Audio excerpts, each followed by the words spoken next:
అందరికీ నమస్కారం అండి.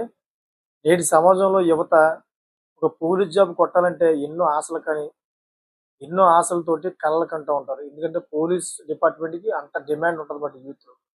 అది కూడా ఒక సివిల్ ఎస్ఐకి ఎంత క్రేజీ ఉంటదంటే, ఆ ఉద్యోగం వస్తే చాలు ఇంకా ఈ జీవితానికి సరిపోతుందని చెప్పి ఎన్నో ఆశలు కంటా ఉంటారు. కలలు కూడా కంటా ఉంటారు. మరి అటువంటి తరుణంలోని మన తెలంగాణలో ఒక ఎస్ఐ చేసిన పనికి పోలీస్ డిపార్ట్మెంటే తలదించుకునే పని అయిందన్నమాట. ఏదైతే ప్రభుత్వం రివాల్వర్ ఇస్తదో, ఆ రివాల్వర్‌నయితే అమ్మేసాడో తెలీదు, తాకట్టు పెట్టాడో తెలీదు.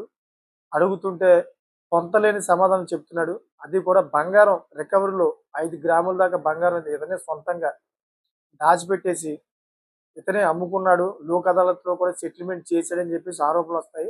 అయితే ఇతన్ని టాస్క్ ఫోర్స్ అధికారులైతే పట్టుకొని అరెస్ట్ చేయడం జరిగింది. సస్పెండ్ కూడా చేసి ఎంక్వైరీ చేస్తున్నారు. ఇతను ఎక్కువగా ఈ బెట్టింగ్ యాప్‌లకి బాగా అలవాటు పడి బెట్టింగ్ యాప్‌లో కనీసం 80-90 లక్షల దాకా అప్పుల పాలయ్యాయి అని చెప్పేసి ఈ ఎంక్వైరీలో అయితే తేలింది. అయితే ఈ అప్పుల పాలు అవ్వడు కాబట్టి ఈ అడ్డదారులని తొక్కాడు. లాస్ట్‌కి ఏం చేశాడంటే ప్రభుత్వం ఇచ్చిన రివాల్వర్‌నే రాయలసీమలో ఎవరో కొంతమంది మాఫియాలున్నారు. ఆ మాఫియాలకి అమ్మేసినట్లుగా అయితే అనుమానం వ్యక్తం చేస్తున్నారు పోలీసు అధికారులు. మరి ఈయన రివాల్వర్ ఎక్కడ పెట్టారన్నది ఇంకా ఎంక్వైరీలో తేలలేదు కానీ అనుమానిస్తున్నారు. ఇక ముందు తేలనుంది. చూసారు ఫ్రెండ్స్ లేటెస్ట్ అప్డేట్స్ కోసం ఛానెల్ సబ్స్క్రైబ్ చేసుకోండి. Thanks for watching.